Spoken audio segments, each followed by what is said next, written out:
Magandang araw, Sir G ng G-Spot Tattoo. Dito tayo ngayon to discuss an important topic about tattooing. Bakit nanghihingi ng deposit or reservation ang mga tattoo artist?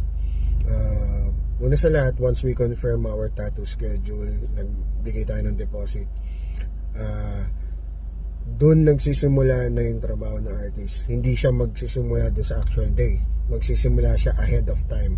Bakit? Magsisimula siya mag-research.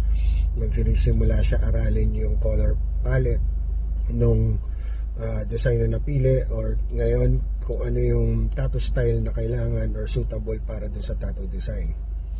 So, malayo pa lang inaaral niya na yun.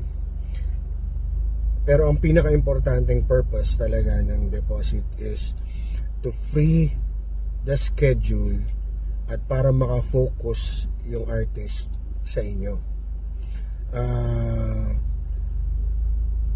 Ang gagawin kasi niya, normally kung malaki or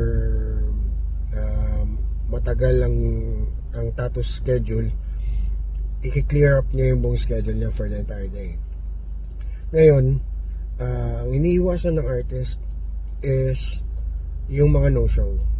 Ngayon, kung wala kasing deposit at biglang nag-no-show yung client mo, hindi naman basta-basta makakahanap ang artist ng pamalit or pantapal dun sa schedule.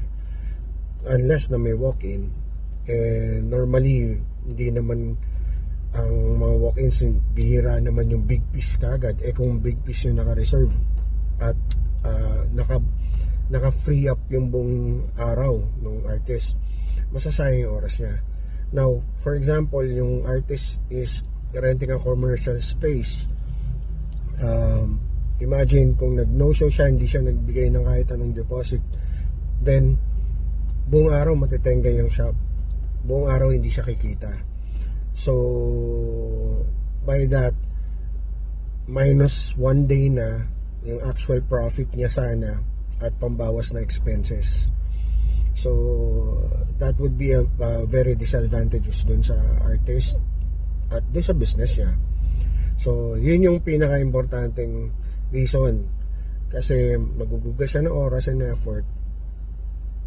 Tapos kung walang deposit at bigdag no show, sayang effort, tapos naapektuhan pa yung negosyo niya. So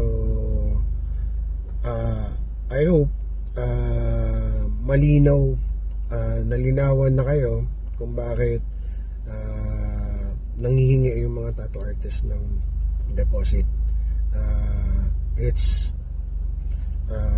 for their effort and for freeing up their schedule for you. Okay, so I hope nalinawan kayo doon. Magandang araw ulit and have a nice day.